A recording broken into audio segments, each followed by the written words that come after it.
Olá! Hoje vamos falar de umas palavrinhas que são, basicamente, a cola da nossa língua. Falo, claro, das conjunções. São elas que nos deixam pegar em frases simples e construir ideias muito, mas muito mais ricas. Pois é uma ideia simples, mas ao mesmo tempo super poderosa. Já pararam para pensar nisto? Como é que umas palavras tão pequenas conseguem erguer a estrutura gigante dos nossos pensamentos? É mesmo isso que vamos explorar. Então, vamos lá pensar nisto. Imaginem as conjunções como se fossem pontes. Elas ligam duas margens, certo? Mas não é só isso. Elas definem como é que se atravessa essa ponte. Define-se a relação entre as ideias. Vamos a isso. Ok, e aqui temos a definição do livro. Vá, uma palavra que liga orações. Simples, mas atenção, a parte mais importante é a que vem a seguir, estabelecendo uma relação de sentido. É aqui que está o segredo todo. Se é por causa de, ou depois de, ou se acontecer, a conjunção é a pequena palavra que nos dá essa pista crucial. E neste mundo das conjunções, basicamente há duas grandes equipas, duas famílias, e elas jogam de maneiras muito diferentes. Perceber a diferença entre elas, olha, é meio caminho andado para dominar a construção de frases a sério. E a diferença é esta. Vejam bem. As coordenativas são como juntar duas ideias independentes lado a lado. Cada uma funciona por si. Agora, as subordinativas, que são as que nos interessam hoje, criam uma relação de dependência. Uma oração precisa da outra para ter o seu sentido completo. Fica a cochear sem a sua parceira. Pronto, agora que já percebemos a ideia geral, vamos mergulhar a fundo nas subordinativas. E elas dividem-se em três grandes famílias, cada uma com o seu trabalho específico na frase. A primeira família, as substantivas. O nome pode parecer complicado, mas a ideia é simples. Pensem assim, estas orações fazem o papel de um nome. Funcionam como o quem ou o quê da frase. São a coisa de que se está a falar.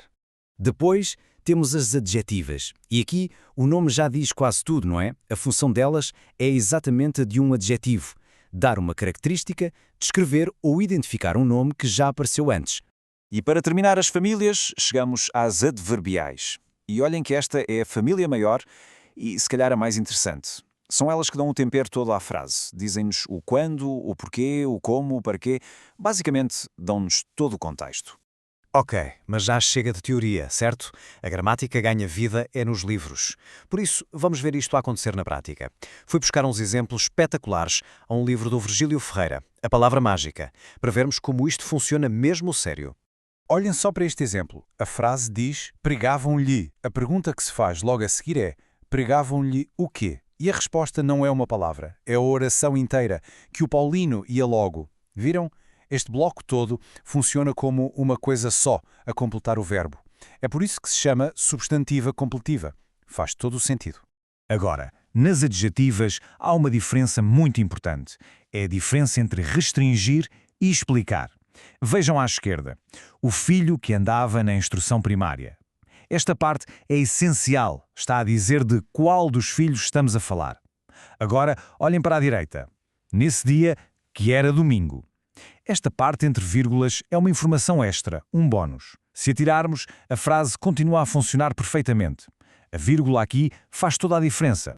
Vamos entrar agora no mundo das adverbiais. Comecemos pela causal. A frase principal diz, a mulher praguejou.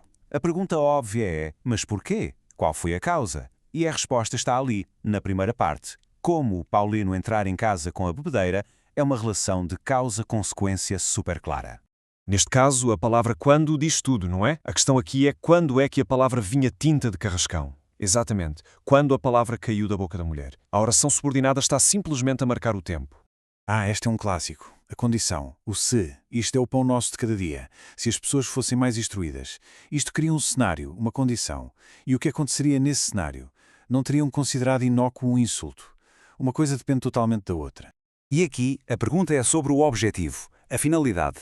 Salvemo-lo para quê? Com que propósito? A resposta é direta. Para nos salvarmos. Esta pequena oração revela toda a intenção por trás da ação. É mesmo curta, mas diz imenso. Agora, uma comparação. A personagem diz, não me mata você à fome, e depois compara essa situação com outra. Como fez a seu pai.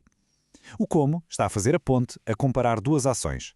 E claro, neste caso, a comparação serve para reforçar e muito a acusação. Reparem nesta estrutura. Então, que é um indicador clássico da consequência.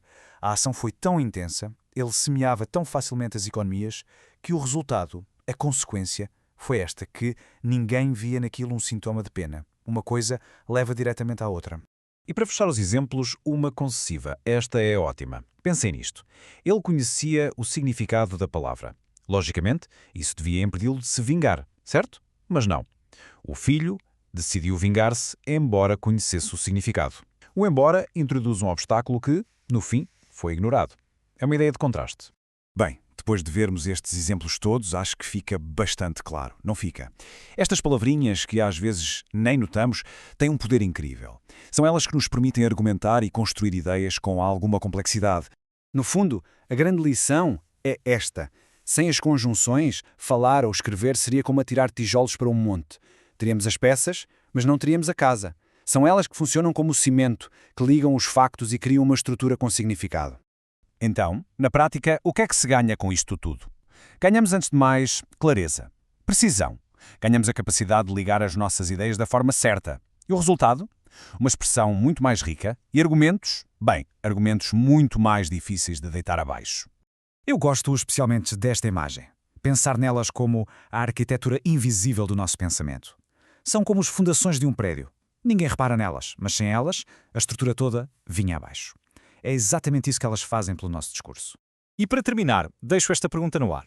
Como é que uma única e pequena palavra pode de facto mudar tudo? Pensem na diferença brutal entre ele saiu porque estava a chover e ele saiu embora estivesse a chover. São duas histórias completamente diferentes, não são? E a única coisa que mudou foi essa pequena palavra ponte.